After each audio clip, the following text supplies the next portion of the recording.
Opa, tudo bom com vocês? Chifronésios, mais uma empresa divulgou o balanço trimestral. Bora com a gente ver como foi? Você é acionista dessa? Fica o lembrete de que nosso conteúdo não é uma recomendação de compra ou venda de ativos. Isso mesmo, é de caráter meramente informativo e educacional. Olá, pessoal! Bem-vindos! Hoje a gente vai mergulhar nos últimos resultados financeiros da CEMIG. A empresa soltou uns números que chamaram bastante atenção e a nossa missão aqui é decifrar o que eles realmente querem dizer. Então, bora lá! A primeira coisa que saltou aos olhos de todo mundo foi essa manchete aqui super impactante. Um crescimento de 88% no lucro. Um número que, de cara parece espetacular e que sugere um trimestre, assim, incrivelmente forte para a companhia. Só que sempre que a gente vê um número tão gigante, a pergunta que precisa ser feita é: será que a história é só essa?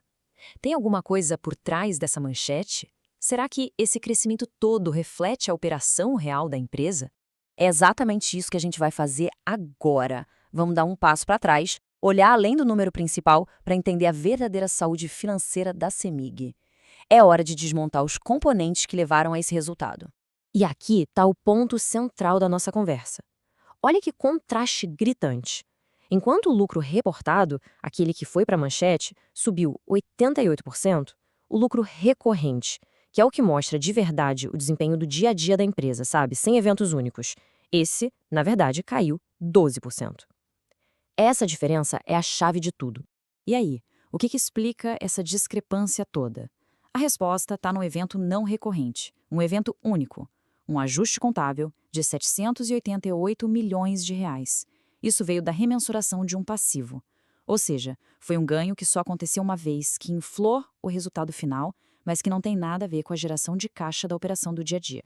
Para a gente saber se uma ação está cara ou barata, uma das ferramentas que a gente usa é o preço sobre lucro, o famoso P sobre L. Ele basicamente nos diz em quantos anos o lucro da empresa pagaria o preço da ação. É uma métrica fundamental para a avaliação. Agora, vamos aplicar esse conceito na CEMIG. Olha só, historicamente, o P sobre L da empresa costumava ficar ali na faixa de 5 a 7 vezes. Hoje, se a gente pegar aquele lucro recorrente, lucro limpo que a gente falou, esse múltiplo está em 9,3 vezes. O que isso quer dizer? Que com base nos ganhos operacionais reais, a empresa está sendo negociada num patamar mais alto do que a sua média histórica. Ok, já entendemos a questão do lucro. Agora, vamos olhar para as engrenagens da empresa. De onde vêm os resultados da CEMIG? Quais são os motores que fazem essa gigante de energia funcionar? Esse gráfico de pizza do EBITDA, que é aquela medida de geração de caixa operacional, mostra isso de forma bem clara. A distribuição de energia é o carro-chefe, responsável por mais da metade do resultado, com 50,5%. Logo depois vem a geração, com 26,3%.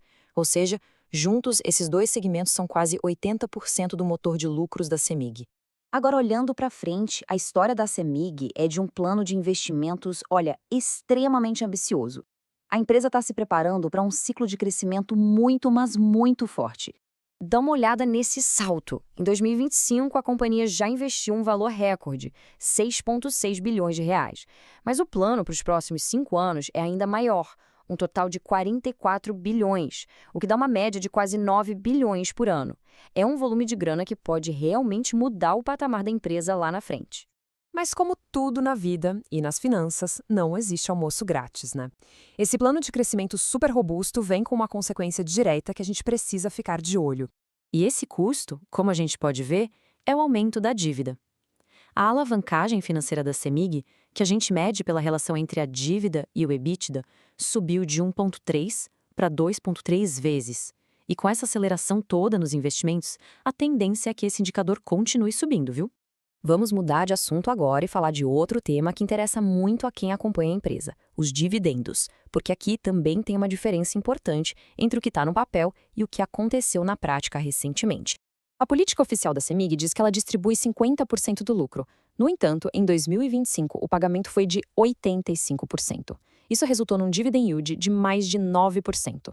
Agora, se a empresa voltar a seguir à risca a sua política de 50%, esse yield cairia para perto de 5,5%. É um ponto de atenção, com certeza.